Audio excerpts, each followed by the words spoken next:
2'de 4 en âli seyircimemiş orunduk tokluk çıkılgan barmak ula otaldığını. Maşinninki hem de dağlıqdaki bir yeri var şu.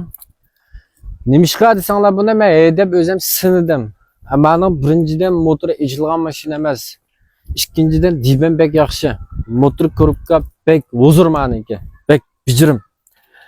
Ma maşina edep hem de bir xil tushkim kelmay qoldi hesapda.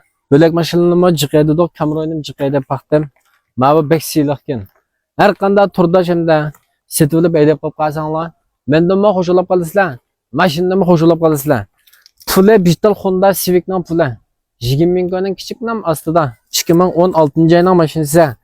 Mashina bek pakiz ko'rib tug'dan oldik. Urib so'qilaq almash yo'q. Motori zavod jo'jima vallah. Motor bek yangi meniki.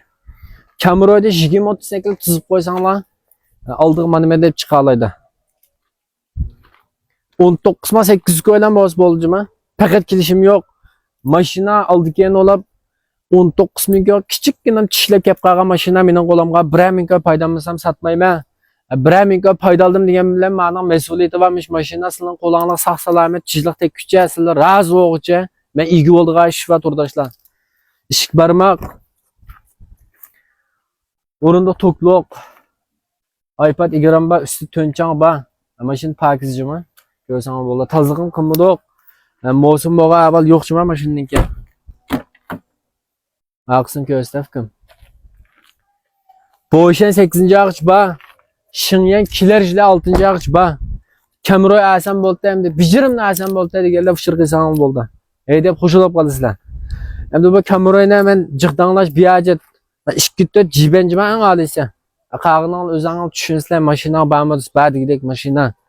Digital pak 8. yılda Civic'nin pulu edep asan bolda 19.800 koy. Men bayitde 22 mingga 23 mingga chiqarishning o'rni yo'q. Hozir iqtisod emmelenam chekinib ketdi. Az payt qilsam, saz mashina setib turaman, jiq setib turaman. Bitta qo'llab turibsizlar.